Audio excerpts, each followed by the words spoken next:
الرحمن الرحيم قلب الأكسن صحابة الأمانتين وكل كيني لبات أو كل مين هذا برنامج كيني شمال كها أو لغة برشاد لغة إنجليز كها وحن سوق هذا الشيء وحوها عشر كينا بريسنت كونتينوس تنس استعماله وحن صورنا يعني بريسنت كونتينوس تنس كأما قرت جوكتا السعوطة يسوس تفرو حلو أديكسان أكشن فل which is happening now كصوت عاي هذا formally سنوا subject plus is are plus verb plus main verb plus object أي وحن صرنا اتصال وأخذ الاتصال وحن داني I am learning English أنا وحن برنو يا لغة إنجليش he is writing a letter أسمح القرية ورخد ما أنتم حن قادرين هنا قيمين يعني بمثل هنا negative form وحن قادرين ما أنت أسمع عسل كنوسي السعودة negative form قابك جديد ماذا negative form قابك جديد ماذا waxaan soo qaadanay I am learning English negative marka laga dhigaa waxay noqonay I am not learning English aniga ma baranoy luqadda Englishka ah ma baratoy he is not writing a letter asaga warqad ma qorooyo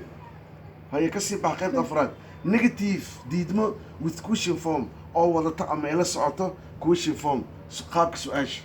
negative is question form diidmo ay la socoto qaabka su'aasha marmar waxaa loo rumiyaa boogta waxaa ku arkaysaa question with negative form waa la dhihi karaa same one amanti I learning English miyaanan baranayn aniga luqadda Englishka miyaanan baranayn amanti I learning English miyaanan baranayn luqadda Englishka ah amanti I learning English miyaanan baranaynin luqadda Englishka ah isn't he writing miyuusan qoraynin asaga a letter warqad miyuusan qoraynin isn't he writing a letter asaga warqad miyuusan qoraynin hay asag waa noo dhamaaday oo prescription iska ah waxaan ku xijinaa marka layli exercise number 1 define qeex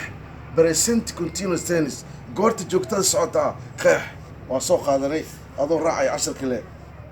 number 2 write ka qor two examples laba tusaale ka bixi number 3 give me it is formally sana keen waxaan jecelnahay intaas oo dhan inaad ka soo jawaabto saddex su'aalood oo aad ku soo qori doontaan commentiska